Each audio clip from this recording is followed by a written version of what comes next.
Hi, good morning, all. Just wanted to share a short word with you this morning from Isaiah chapter 40. It's from the lectionary passages this week, and I just was really loving these words this morning. It's in a section of Isaiah where he's speaking some hope. The prophet is speaking some hope to the people after the realities of exile. And yet the language of hope here is interesting to me. It's interspersed with language of smallness for us. And at times I think when we feel that we have to be in charge of the world, we don't want to feel small. We want to feel big and powerful and larger than life. But I think God turns that on its head a bit here in Isaiah. So let's read these words. We're going to pick up partway through Isaiah 40 in verse 21. It says, do you not know? Have you not heard? Has it not been told you from the beginning? Have you not understood since the earth was founded? God sits enthroned above the circle of the earth, and its people are like grasshoppers. He stretches out the heavens like a canopy and spreads them out like a tent to live in. He brings princes to naught and reduces the rulers of this world to nothing. No sooner are they planted, no sooner are they sown, no sooner do they take root in the ground, and poof, he blows on them and they wither. And a whirlwind sweeps them away like chaff. To whom will you compare me? God says. Who is my equal? Says the Holy One. Lift up your eyes and look to the heavens. Who created all of this? Who created all of these? He who brings out the starry host one by one and calls forth each of them by name. Because of his great power and mighty strength, not one of them is missing. And here is the transition. Why do you complain, Jacob? Why do you say, O Israel, my way is hidden from the Lord. My cause is disregarded by my God.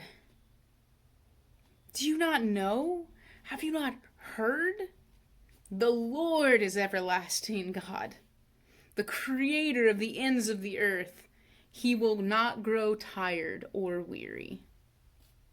And his understanding, no one can fathom it. He gives strength to the weary and increases the power of the weak. Even youths grow tired and weary, and young men stumble and fall. But those who hope in the Lord will renew their strength. They will soar on wings like eagles. They will run and not grow weary. They will walk and not be faint. I think the logic of this passage, it startles us because actually throughout Isaiah 40, God is painted in really big terms.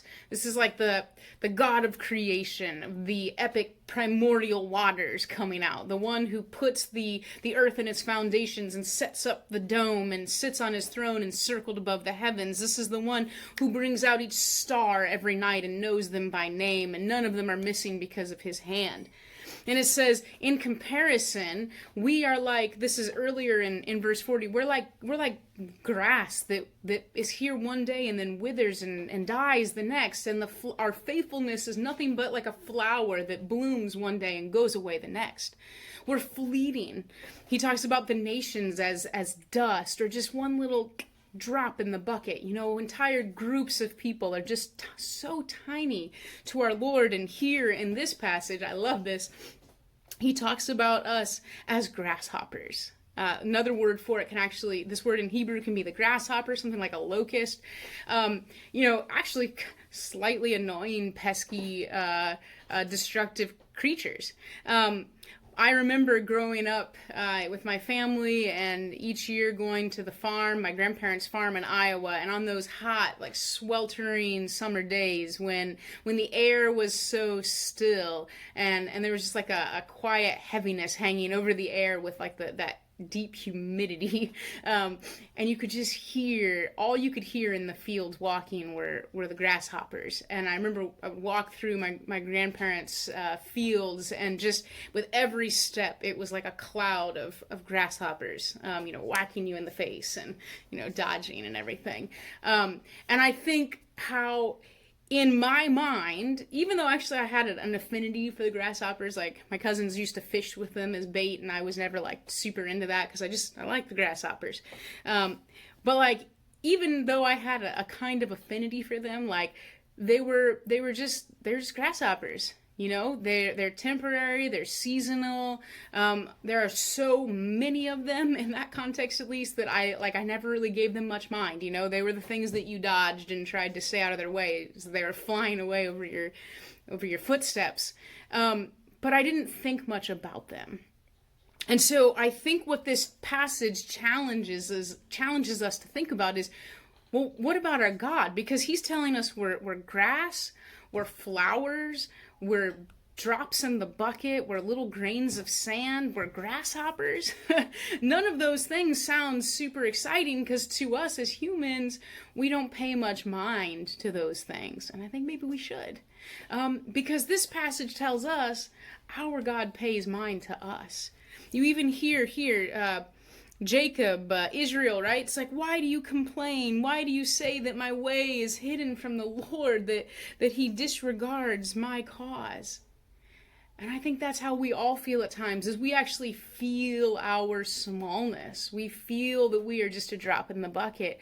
And we make the mistake of thinking that because of that, because of our smallness in relative size proportion to God, that we are insignificant. But instead, that is the opposite. That our God is so phenomenally in love with all of his creation, from the dust to the stars and the whole universe, and each of us indeed, that he does mind our cause, and our ways are not hidden from him, and he never forgets us. And that is why it says he doesn't weary, he doesn't grow tired. Like, I can't mind all the little things all the time, because it would blow my mind. But our God does not weary. He does not grow tired. His heart is always for his creatures, his people. And so that's why it says, what is it that he promises to do? To give strength to the weary and to increase the power of the weak.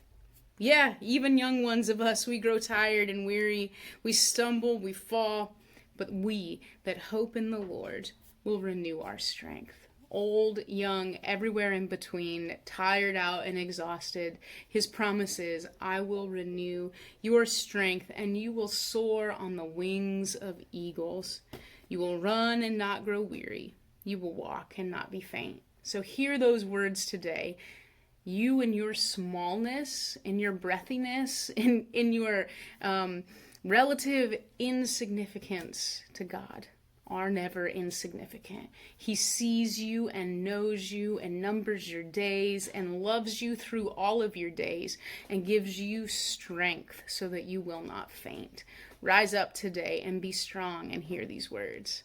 The song that I want to share is one that I wrote. I've written a number of them this year, and this is one from a few months ago. It was based on the book of Job, and I think there's a lot of corollaries between the themes of the last part of Job and Isaiah 40 here. So I've used that song once again, and the question of the song is, where were you? And it's really a song written from the perspective of God to his people, to Job in this case, or to us now. Where were you when I laid the earth's foundations, when the morning stars all sang as one, when the angels woke and roared with joy? My favorite line. Where were you? Can you make the eagle soar? Can you pierce leviathan? Can you give the horse its strength? Does behemoth bow to you? No, that is me alone, God says, with a voice that sounds like thunder. No, that is me alone. When I raise my sword, I conquer. But then the beginning and ending of this song say, collapse into my hands. Won't you trust the strength of my might?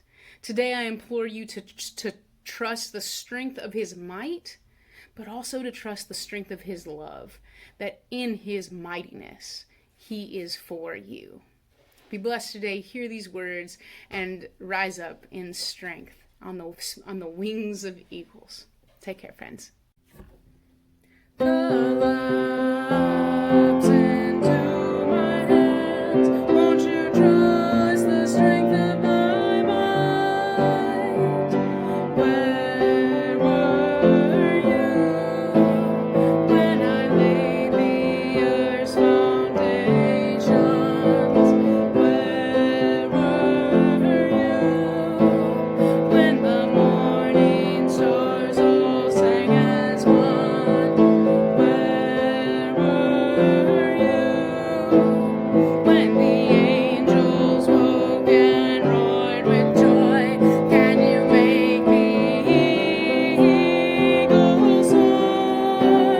Can you pierce the leviathan?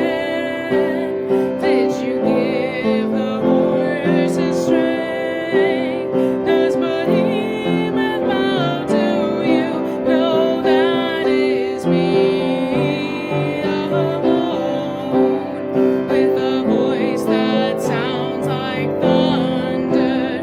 No, that is me alone. When I raise my sword, I conquer. Where were you when I laid the earth's foundations? Where were you when the morning star